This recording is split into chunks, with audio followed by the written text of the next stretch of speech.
When billionaire James Harrison spots his maid's daughter sleeping on a cold city street, he stops his car, unaware that saving her would uncover a past he spent decades burying.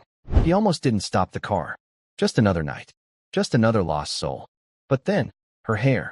Blonde, tangled, too familiar. "Stop the car," he said.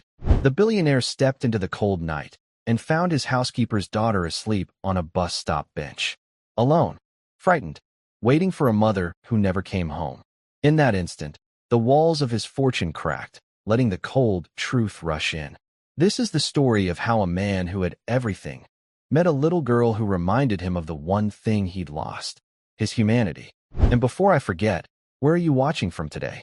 Leave a comment below. We love seeing how far these stories reach. Enjoy the story. A legacy is not what you leave behind. It is what you build in others. The old man saw the girl's small form curled on the cold metal bench, a splash of blonde hair under the dim street lamp. He almost kept driving, but a flicker of something familiar in her posture made his heart ache with a memory he had long since buried. The November air had a bite that promised a bitter winter. It seeped through the insulated windows of the Rolls-Royce, carrying the scent of rain and cold asphalt. James Harrison watched the city lights blur past, a smear of gold and red against the wet darkness. At 75, he had come to see the world through thick, soundproof glass. It was quieter that way. Safer. His driver, a silent man named Michael who had been with him for 20 years, navigated the slick streets with practiced ease. They were on their way back to the penthouse, a sterile sanctuary of glass and steel that overlooked the sprawling metropolis. It was a place James called home, though it had never truly felt like one. As they turned onto a quieter side street, a block from his building, the headlights swept across a bus stop. A lone figure was huddled on the bench. It was late, well past midnight. Most of the city's forgotten souls had already found their corners for the night. James's first instinct was to look away. He had trained himself to do so over 5 decades of accumulating wealth. Looking too closely meant feeling, and feeling was a complication his meticulously ordered life could not afford. But he didn't look away. Not this time. There was something about the smallness of the figure, the way a worn, oversized jacket swallowed the frame. And the hair, a cascade of bright blonde, even in the murky light. It reminded him of his sister, decades ago, before life had pulled them apart. "Stop the car," James said. His voice was raspy and used for most of the evening. Michael glanced in the rearview mirror, his expression unreadable. "Sir."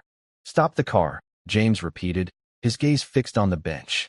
The Rolls-Royce glided to a silent halt beside the curb.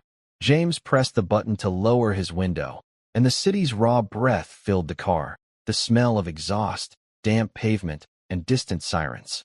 The girl didn't stir. She was sleeping, her head pillowed on a tattered backpack, her small hands tucked inside her sleeves for warmth. She couldn't have been more than 10. A cold knot tightened in James's stomach. It was a feeling he hadn't experienced in years, a potent mix of anger and a sorrow, so deep it felt like a personal failure. What was a child doing out here alone? He opened his door before Michael could assist him. The cold hit him instantly, a shock to his system. He walked slowly toward the bench, his expensive leather shoes making soft sounds on the wet sidewalk. As he drew closer, his breath caught. He knew this child. He had seen her only in passing, a shy, fleeting presence in the service hallways of his own home. This was Abigail, the daughter of his housekeeper, Eleanor. Eleanor, a woman who moved through his penthouse with quiet efficiency, always with a polite nod, her eyes downcast. She was a good worker, reliable, invisible. He had never given her life a second thought. He paid her well, and that, he had always believed, was enough. Now, seeing her daughter sleeping on a bus stop bench, he understood how wrong he had been. "Abigail," he said softly. The girl's eyes fluttered open. They were a startling blue, wide with confusion and then a flicker of fear. She scrambled to sit up, clutching her backpack to her chest like a shield. "Mr. Harrison?" she whispered, her voice trembling. He recognized the name, of course. She knew who he was. But the way she said it, not with awe, but with the quiet formality of a servant's child, sent a fresh pang of something sharp through him. "Yes, it's me," he said, his tone softer than he intended. "What are you doing out here, child? Where is your mother?" Tears welled in Abigail's eyes, and her small chin began to quiver. I don't know, she confessed, the words choked with a sob she was fighting to hold back. She was supposed to be home hours ago. She didn't come. James looked from the crying child to the dark, indifferent street. He had spent a lifetime building an empire, mastering the art of the deal, insulating himself from the world's messy, inconvenient emotions. But in that moment, standing in the cold rain before a lost little girl, none of it mattered. The walls he had so carefully constructed around his heart began to crumble. He took off his heavy wool overcoat, the fabric still warm from the car. He draped it over her small, shivering shoulders. It swallowed her whole, the sleeves dangling past her hands. "Come on," he said, his voice now firm but not unkind. "You're coming with me." He didn't wait for an answer. He gently helped her to her feet and guided her toward the waiting car. Michael, ever the professional, had the back door open, his face a mask of polite neutrality, though James saw a flicker of surprise in his eyes. As Abigail slid onto the plush leather seat, she looked impossibly small, a forgotten doll in a cavernous, opulent world. She clutched her backpack, her knuckles white. James settled in beside her, the silence in the car now filled with a new, profound weight. "Michael, take us home," he said. As the car pulled away from the curb, leaving the empty bench behind, James Harrison looked at the little girl beside him. Her face was streaked with dirt and tears, her blonde hair matted from the damp. He saw not just a child in need, but a reflection of a world he had chosen to ignore.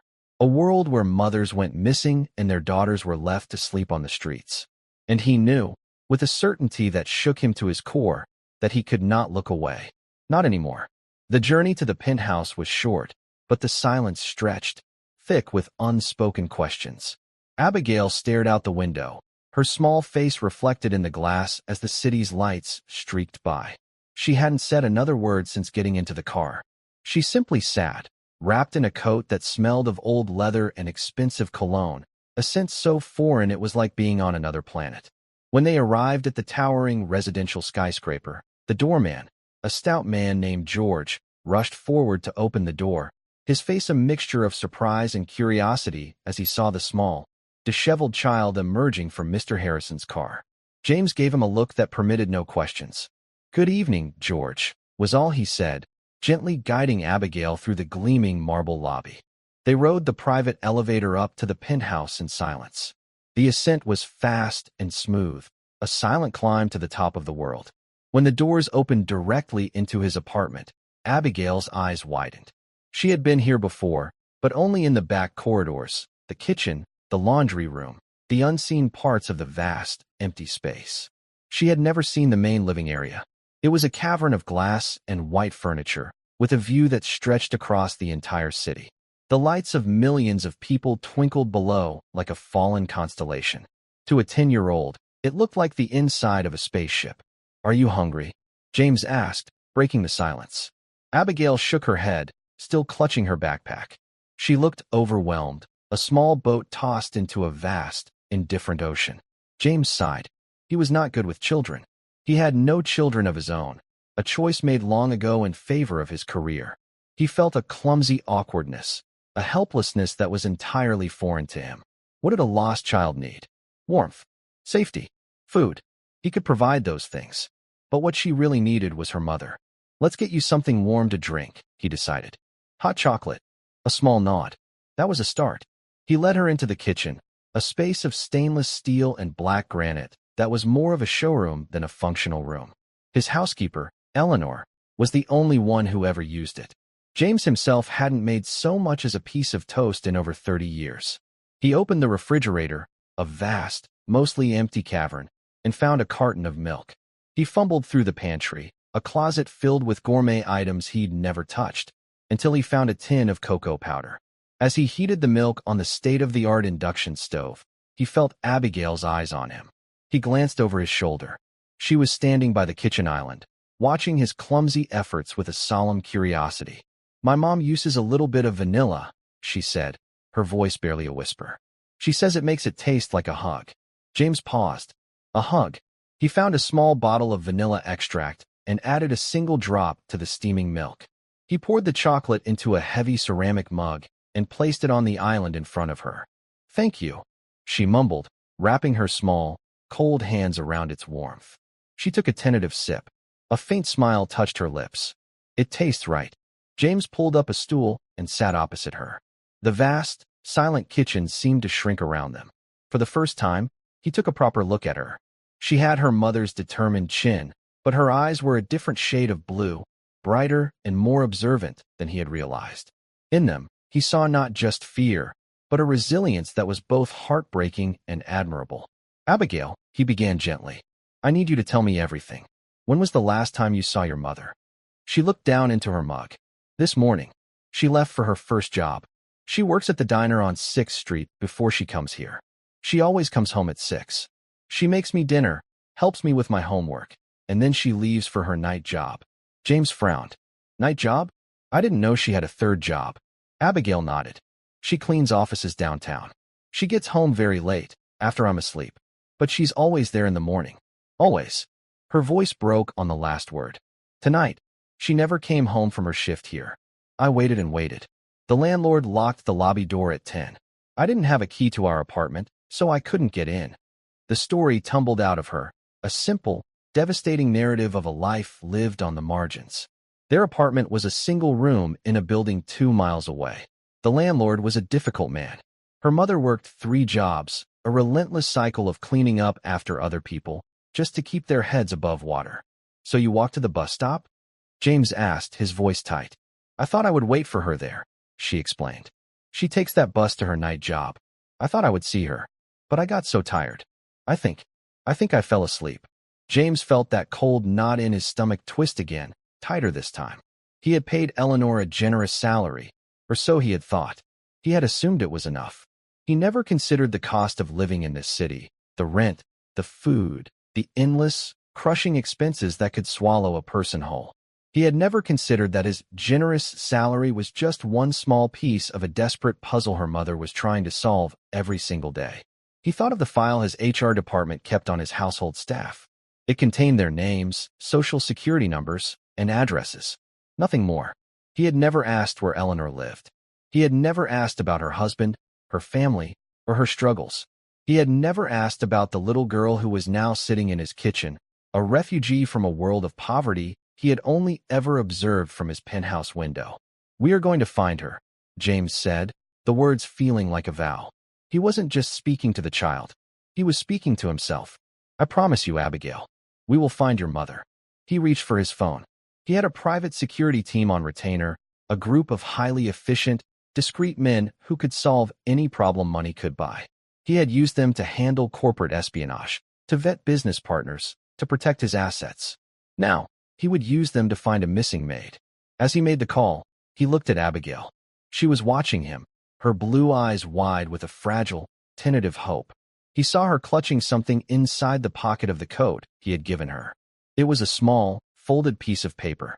After he hung up the phone, having set in motion a search that would comb the city, he asked, "What do you have there?"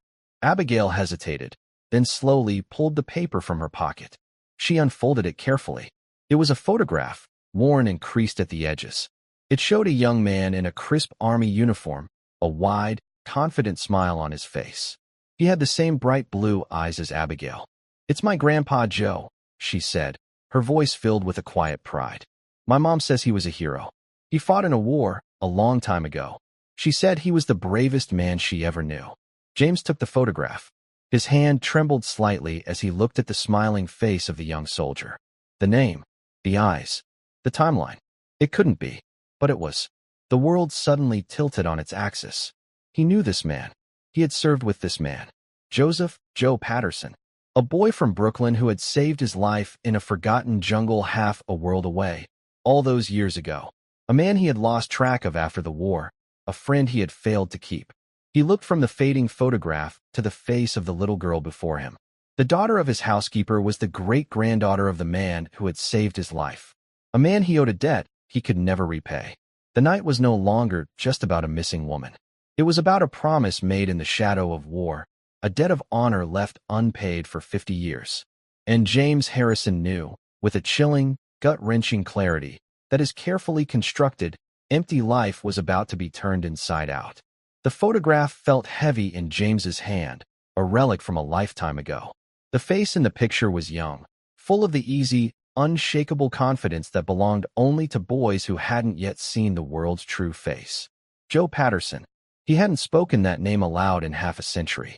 It felt strange on his tongue, like a key to a door he had long since bricked over. He looked at Abigail, who was watching him with an unnerving stillness. Her blue eyes, so much like her great-grandfather's, seemed to see right through the layers of wealth and age to the young, terrified soldier he had once been. "Your great-grandfather," James started, his voice thick with emotion. He cleared his throat. He was a good man, a very brave man. Abigail's face brightened, a small, hopeful light in the sterile kitchen. "My mom says so too.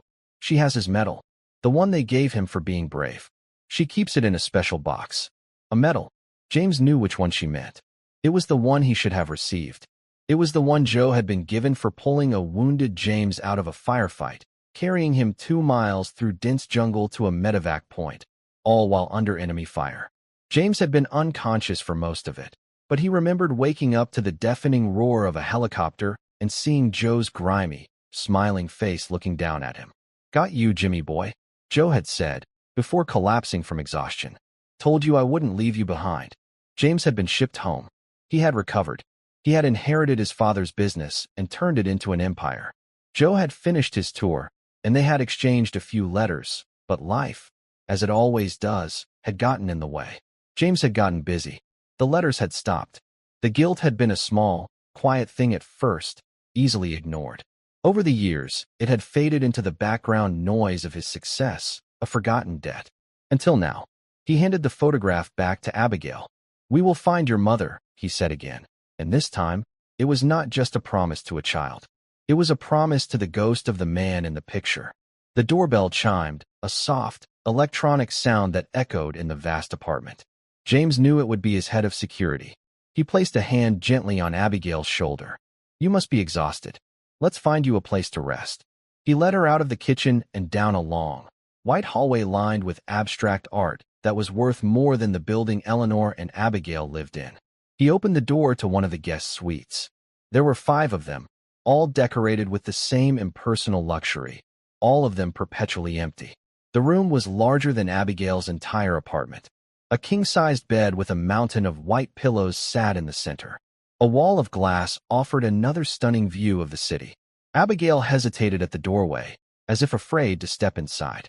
"This will be your room for tonight," James said. "The bathroom is through there. There are fresh towels. I will find you something more comfortable to sleep in." He went to his own cavernous closet and pulled out a plain cotton t-shirt. It would be a nightgown on her.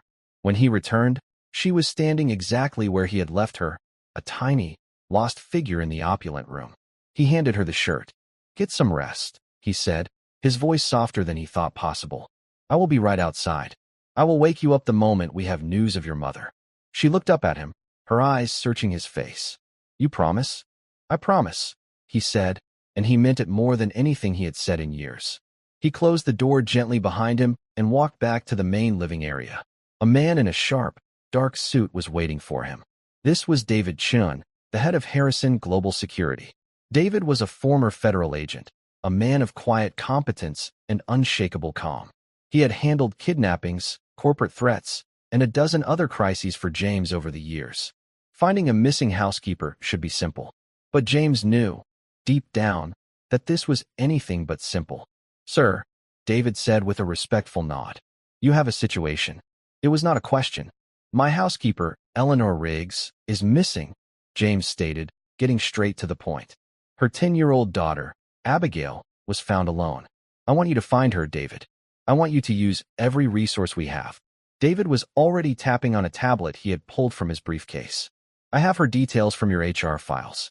We're already tracking her phone, but it appears to be off or the battery is dead. Last ping was near her apartment building 6 hours ago.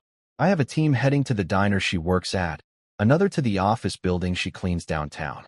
We're pulling security camera footage from all 3 locations and the surrounding areas." "Good," James said. He paced in front of the window, the city lights a dizzying blur below. Her landlord, Abigail, said he was a difficult man. Get a team to her apartment building. Talk to him. Talk to the neighbors. Someone must have seen something. "Already on it, sir," David replied, his fingers flying across the screen. We're also checking local hospitals, police precincts, the usual protocol for a missing person. James stopped pacing and turned to face him. This is not a usual situation, David. I want this handled with the utmost urgency. Money is no object. I want hourly updates. I want her found. David looked up from his tablet, a flicker of surprise in his professional gaze. He was used to Mr. Harrison being detached, clinical. This level of personal investment was new. Understood, sir. We'll find her. As David left to coordinate the search from his own vehicle, James was left alone once more in the silence of his penthouse. He walked over to the grand piano that sat in the corner of the room, a magnificent instrument he hadn't played in years.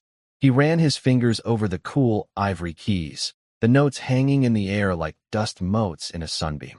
His mind drifted back again, to the humid jungles, to the sound of gunfire and the smell of fear. He remembered Joe Patterson, not just as a hero, but as a friend. Joe was the one who told jokes when everyone else was silent with terror. He was the one who shared his rations, who talked about his girl back home, a pretty girl named Mary who would later become his wife, Eleanor's grandmother. He had talked about the future, about opening a small auto shop, about having a family. Simple dreams. Honest dreams. What had happened to those dreams? How had Joe's lineage led to his great-granddaughter sleeping on a bus stop bench? Where had life gone so wrong for them? And what was his own role in it? He had built an empire on the foundation of a life that Joe had saved, and he had never once looked back to see what had become of his savior. A wave of shame washed over him, so potent it made him feel weak. He had become a man who saw people as assets or liabilities, employees or competitors. He had forgotten how to see them as just people. People with families, with struggles, with dreams of their own. He walked back to the guest room and pressed his ear to the door. He could hear nothing. He hoped Abigail was sleeping. He hoped that for a few hours, at least, she could find some peace in the eye of the storm. He felt a fierce, protective urge toward her. She was not just his housekeeper's daughter anymore. She was Joe Patterson's family. And in a way, that made her his family, too. He settled into an armchair in the hallway, a silent guardian outside her door. The city lights below seemed to mock him, a glittering testament to a success that suddenly felt hollow. He had all the power and money in the world, but he had failed at the one thing that truly mattered: basic human connection. An hour later, his phone buzzed. It was David. "We have something, sir," David said, his voice calm, but with an undercurrent of urgency. "We pulled the security footage from outside Eleanor's apartment building. She never made it home after her shift here. But we saw something else. A car. It was parked across the street all afternoon. A black sedan, no plates.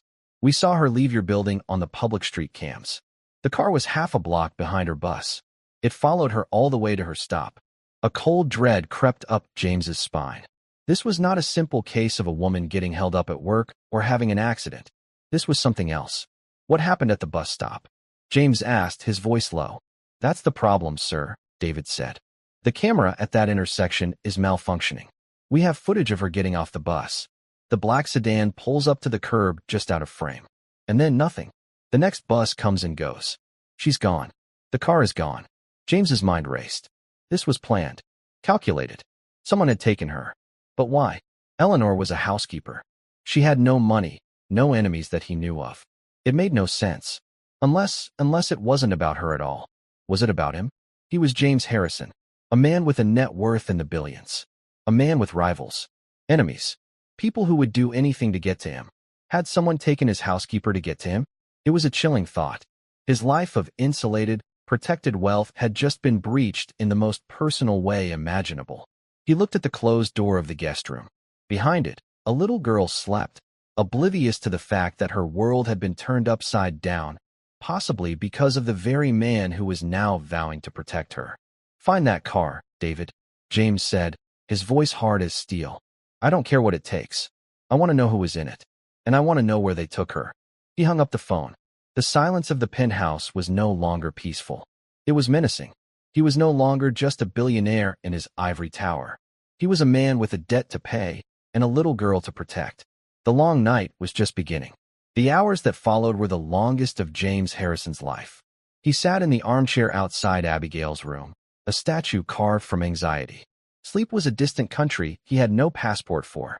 Every creak of the building, every distant siren, was the sound of a threat drawing closer.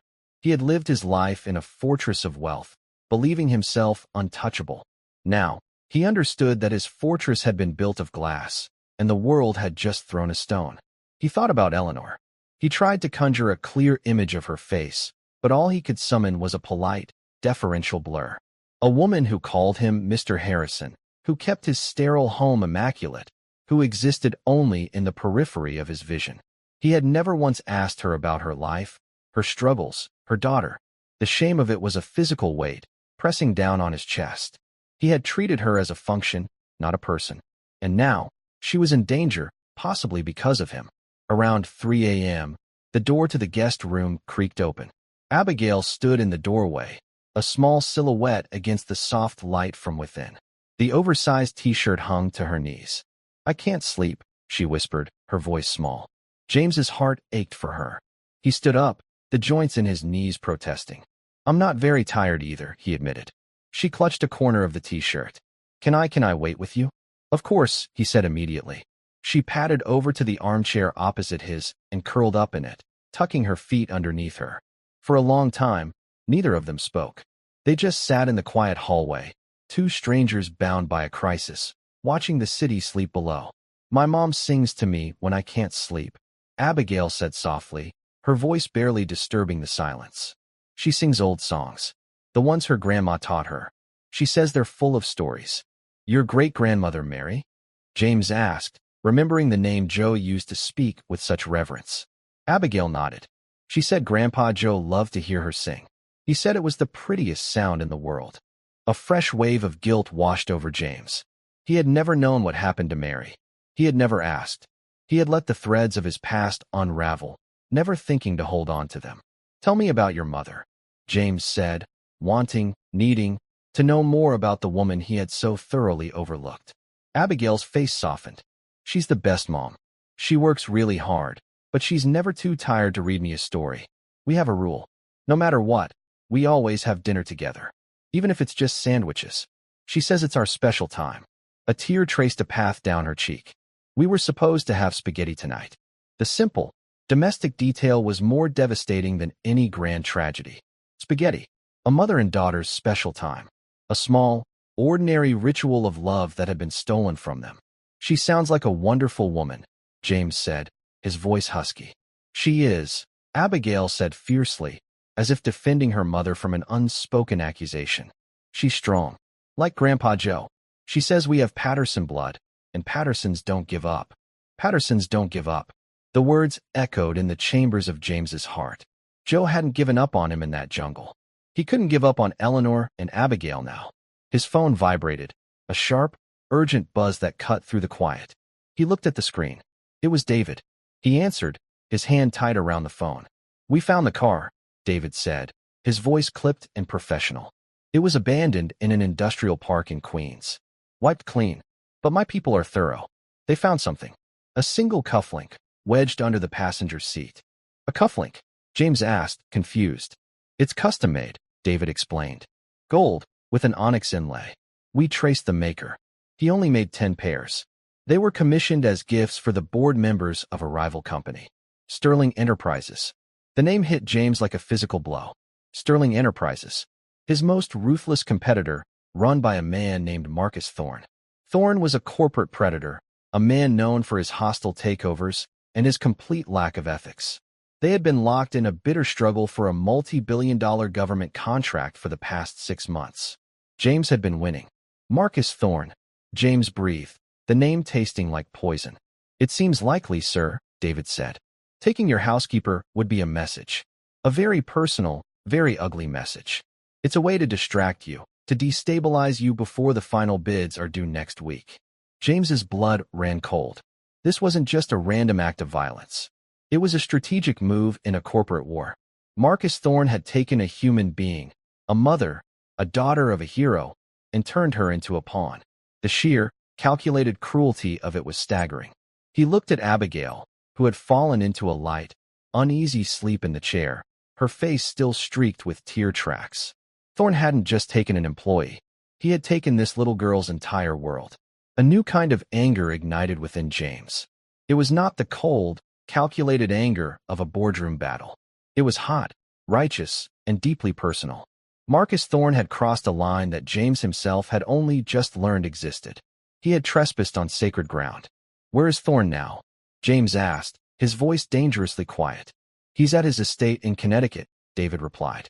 "He hosts a poker game there every week. High stakes. A lot of powerful people. Get me everything you have on that estate," James commanded. "Blueprints, security schematics, staff lists. Everything. And get a team ready. We're not waiting for the police to untangle this with red tape. We are going to get her back." "Sir," David said, a note of caution in his voice.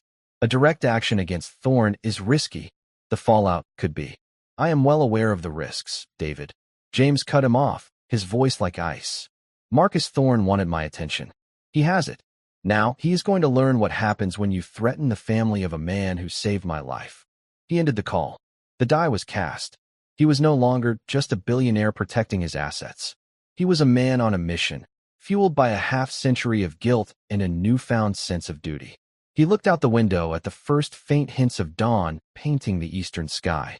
The night was ending, but the battle was just beginning.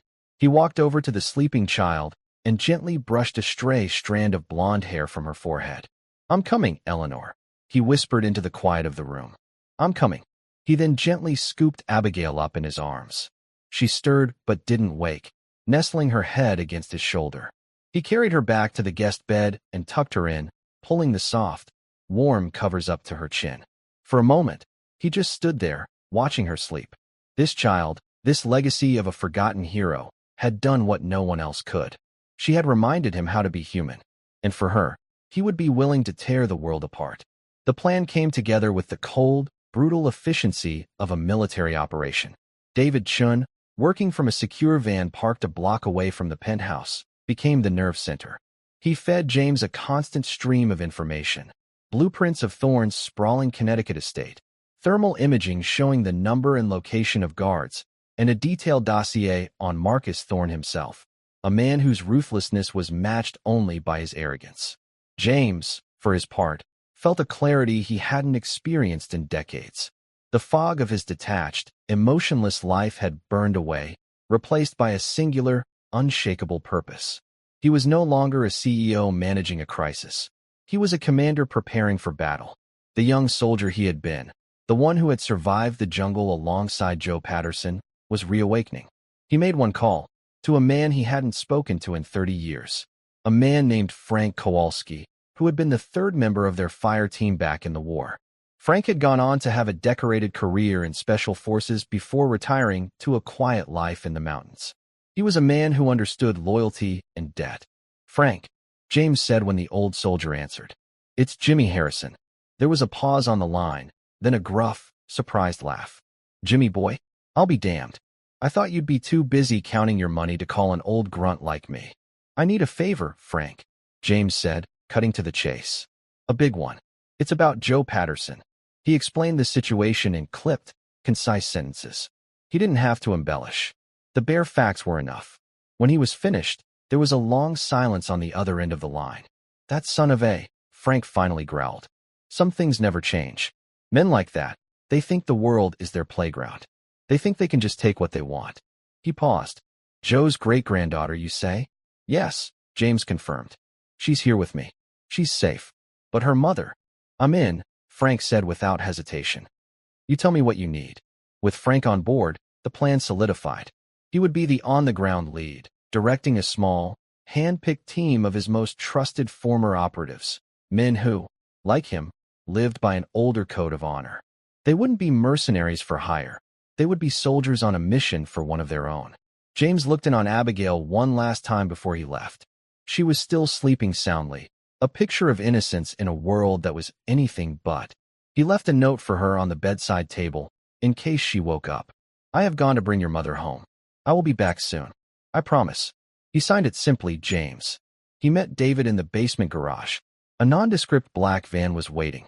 Inside, it was a mobile command center, filled with screens displaying feeds from drones that were already circling high above Thorne's estate.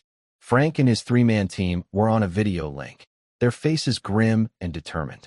Thorne's poker game is in the West Wing, David reported, pointing to a highlighted section of the estate's blueprint. Eleanor is likely being held somewhere more secure. We've identified a safe room in the sub-basement. It's the most logical place. The guards? James asked. 10 on the perimeter, Frank answered, his voice crackling over the comms. Another 4 inside. Private security. Ex-military, but sloppy. They're corporate bodyguards, not soldiers. They're used to looking tough, not fighting a real threat. The plan was simple, audacious, and incredibly dangerous. Frank's team would infiltrate the grounds, neutralizing the perimeter guards silently. David would simultaneously hack into and disable the estate's security systems. Once inside, they would move to the sub-basement, extract Eleanor, and be gone before Thorne and his high-rolling guests even knew what was happening. James's role was to be the distraction. He would not be sitting in a van. He would be walking into the lion's den. An hour later, James's Rolls-Royce pulled up to the gates of Marcus Thorne's ostentatious estate. He had called Thorne's chief of staff and announced that Mr. Harrison was coming to discuss an urgent, time-sensitive revision to their bid for the government contract. A revision that would be mutually beneficial. It was a bluff, but a good one. Thorne's greed would be his undoing. As the heavy iron gates swung open, James felt a strange calm settle over him. The fear was there, a cold knot in his stomach, but it was overshadowed by a profound sense of rightness. For the first time in a very long time, he was doing something that mattered. He was escorted into a large, oak-paneled room where Thorne and 5 other men sat around a poker table littered with chips and half-empty glasses of whiskey. The air was thick with cigar smoke and the low murmur of conversation. Marcus Thorne looked up, a smug, triumphant smile on his face. He was a man in his late 50s, with a predatory glint in his eyes and a perfectly tailored suit. He thought he had already won. James, Thorne said, his voice smooth as silk. An unexpected pleasure. I was just telling my friends here that the winds of fortune seemed to be blowing in my favor. James met his gaze, his expression unreadable. I am not here to play games, Marcus. He placed a small, simple object on the polished surface of the poker table. It was the custom-made cufflink David's team had found. Thorne's smile faltered for a fraction of a second. His eyes flickered to the cufflink, and a flash of something, annoyance, perhaps even fear, crossed his face. He recovered quickly, but James had seen it. I believe this belongs to you, James said, his voice low and even. You seem to have misplaced it, along with something that belongs to me. The other men at the table shifted uncomfortably, sensing the sudden tension in the room. I don't know what you're talking about, Thorne said, his voice a low growl. I think you do, James replied, not raising his voice. He leaned forward slightly. Let me be very clear, Marcus. This is not about a contract. This is not about money. You have taken a member of my staff, a mother. You have left her child alone and terrified. You have made a grave miscalculation. You thought you were dealing with a businessman. You are not. Tonight, you are dealing with a man who is calling in a debt. As he spoke, he could hear the faint, coordinated chatter in the tiny, invisible earpiece he was wearing. Frank's team was in position. David had control of the security system. The trap was set. Thorne let out a short, harsh laugh. You have a lot of nerve, Harrison, walking in here, making accusations. He gestured to the 2 large bodyguards standing by the door. You are in my house. You are in no position to make demands. Those men work for you because you pay them, James said calmly. The men I have with me work with me because they believe in what we are doing. He straightened up. You have 60 seconds to tell me where she is. After that, this conversation becomes much more unpleasant for you. Thorne's face hardened. The mask of civility was gone, replaced by a cold, reptilian fury. You are a fool, old man. You have nothing. 50 seconds, James said, his eyes never leaving Thorne's. From his earpiece, he heard Frank's calm voice. We're in. Sub-basement door breached. We see her. She's alone. Unharmed. A wave of relief, so powerful it almost buckled his knees, washed over James. She was safe. Now, all that was left was to close the net. 40 seconds, James said. Thorne signaled to his guards. Show Mr. Harrison out. He seems to have lost his way. The 2 bodyguards started to move forward. At the same moment, all the lights in the estate went out, plunging the room into absolute darkness. There were shouts of surprise and confusion from the men at the table. In his earpiece, James heard David's voice. "Lights out. Go time." And then Frank's. "We have her." Moving to extraction point. In the darkness, James smiled. He could hear the sounds of a brief, efficient scuffle as Thorne's bodyguards were neutralized by two of Frank's men who had slipped into the room under the cover of the blackout. When the emergency lights flickered on a moment later, Thorne was alone at the table, his guests cowering in a corner. His two bodyguards were on the floor, unconscious. Two grim-faced men in dark tactical gear stood over them. Thorne stared at James, his face a mask of disbelief and rage. "What is this? Who are you people?" James walked calmly to the door. "I told you, Marcus. I'm just a man calling in a debt." He paused in the doorway and looked back at his rival. "By the way, I'm withdrawing my bid for the government contract. After the authorities hear about the kidnapping you staged tonight, I imagine you will be in no position to bid on anything for a very long time." He turned and walked out of the room, leaving Marcus Thorne to his ruin. He didn't look back. The past was behind him. The future was waiting. And for the first time in a long, long time, James Harrison felt like he was finally walking in the right direction. The ride back to Manhattan was a journey through a different kind of darkness. The adrenaline from the confrontation with Thorne had faded, leaving behind a profound exhaustion and an equally profound sense of peace. The city was beginning to stir, its early risers chasing the first rays of a sun that had not yet broken the horizon. James watched the world wake up, feeling as if he were waking up with it after a long and troubled sleep. He rode in the back of the command van with David. The silence between them was comfortable, the silence of men who had just navigated a storm and reached the other side. Frank's team, with Eleanor, was in a separate vehicle just behind them. "She's doing okay," David said, sensing James's unspoken question. "Shaken, obviously, but she's strong." Frank said she didn't say much at first, just kept asking if her daughter was safe. "Did she say what happened?" James asked, his gaze fixed on the unfolding dawn. "Thorne's men grabbed her at the bus stop. They told her it was about you, that if she cooperated, she and her daughter wouldn't be harmed. They took her phone, put a bag over her head, and drove her to the estate. They put her in that room and left her there. She said the worst part was not knowing what was happening to Abigail." James closed his eyes. The calculated cruelty of it was still shocking. To use a mother's love for her child as a weapon, it was a level of depravity he had only ever read about. "Thorne?" James asked. "The local police are on their way to the estate. An anonymous tip," David said with a slight smile. "They'll find him, his guests, his unconscious bodyguards, and a story that will fall apart under the slightest scrutiny. His reputation will be in ashes by noon. The authorities will handle the rest." James nodded. He had no interest in Thorne's fate. His world had narrowed, focusing entirely on the two vehicles speeding toward the city, carrying a mother back to her child. He thought about the promise he had made to Abigail. "I have gone to bring your mother home."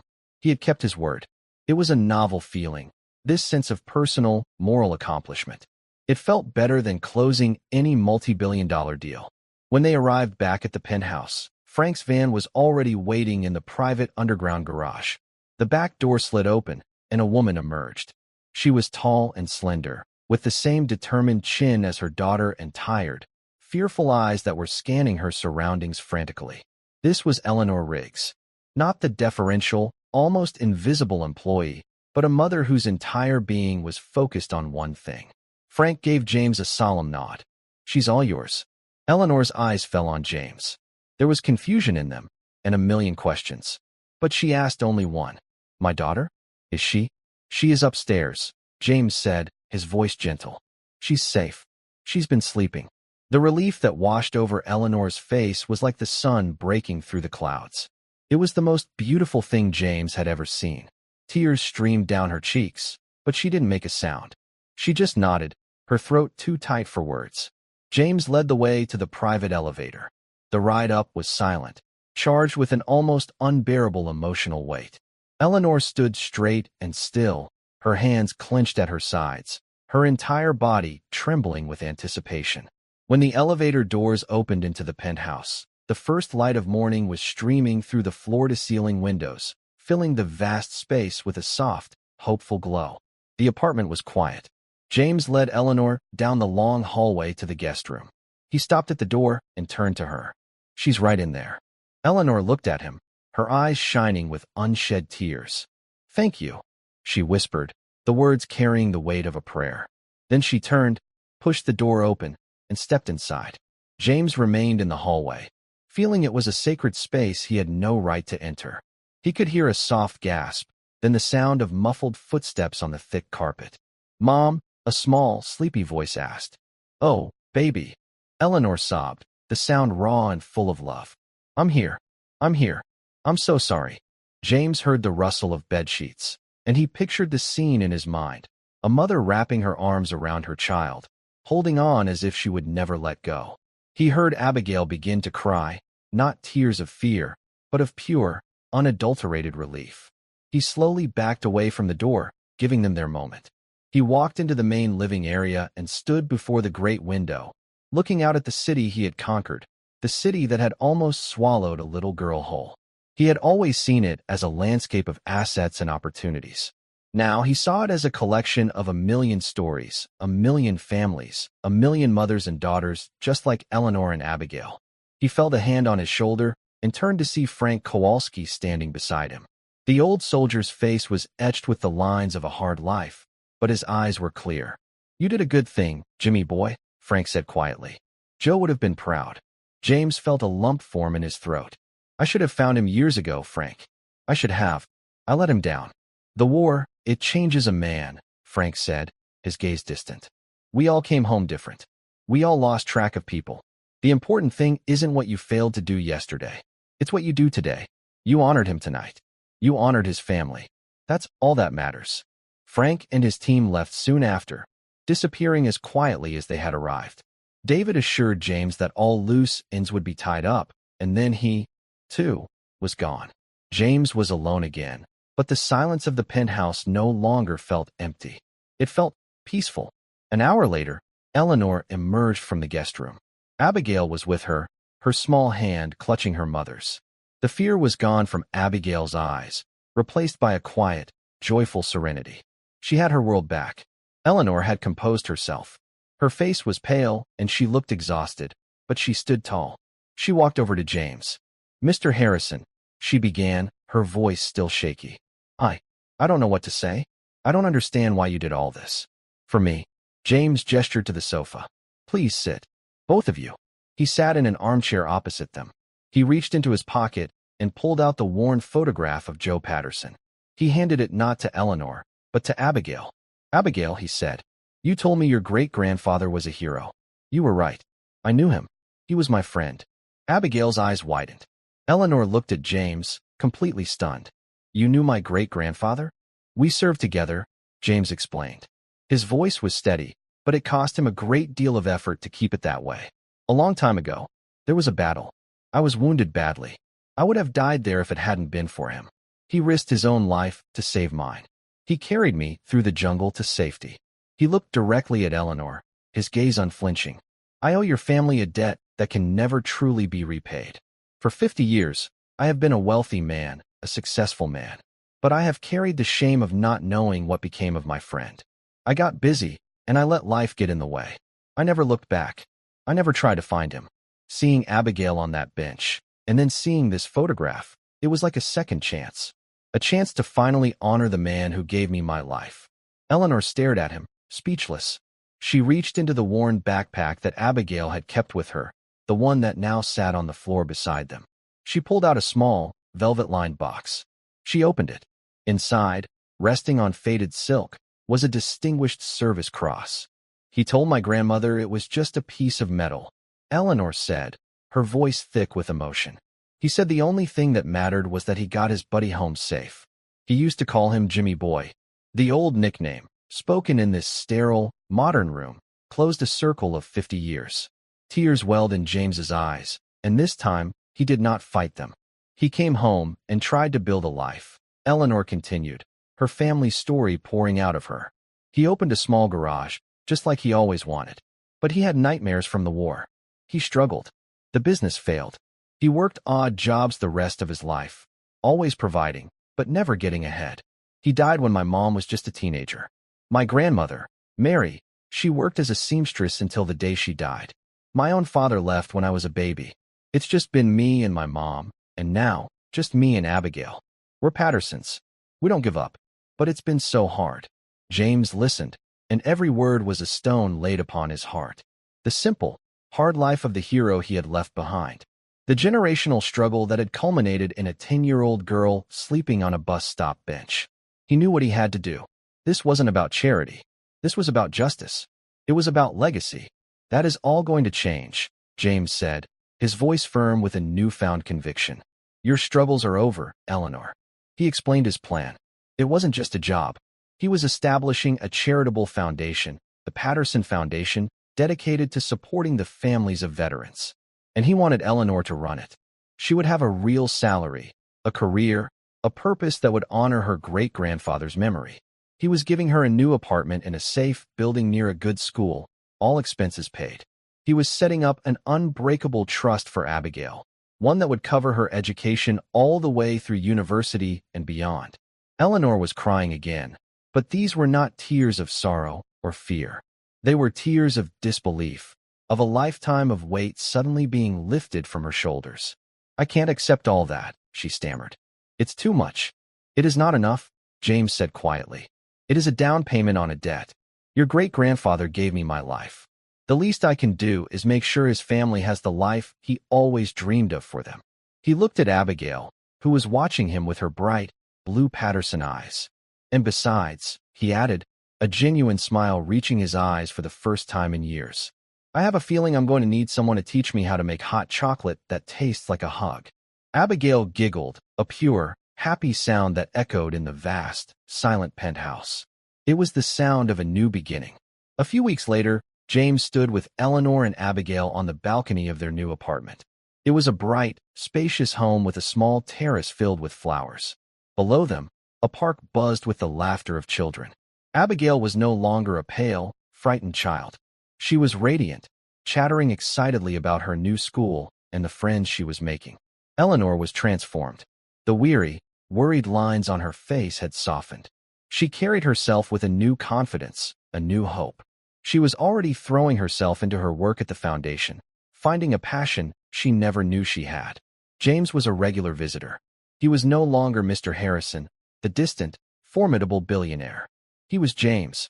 He was the man who told Abigail stories about her great-grandfather, the brave, funny young soldier who loved to hear his girls sing. He was the man who was finally learning the names of the people who inhabited his world. He had learned that a legacy is not what you leave behind in stocks and buildings. It is what you build in the lives of others. In saving Eleanor and Abigail, he had, in the end, saved himself. He had found a family. He had paid his debt. He had finally come home from the war. Abigail ran over and hugged his leg. Thank you for finding my mom, James. He placed a hand on her blonde hair, his heart full. No, Abigail, he said softly, looking from the child to her mother, and then to the endless sky. Thank you for finding me. And that's where we'll end the story for now. Whenever I share one of these, I hope it gives you a chance to step out of the everyday and just drift for a bit. I'd love to know what you were doing while listening. Maybe relaxing after work, on a late-night drive, or just winding down. Drop a line in the comments. I really do read them all. And if you want to make sure we cross paths again, hitting like and subscribing makes a huge difference. We are always trying to improve our stories, so feel free to also drop your feedback in the comment section below. Thanks for spending this time with me.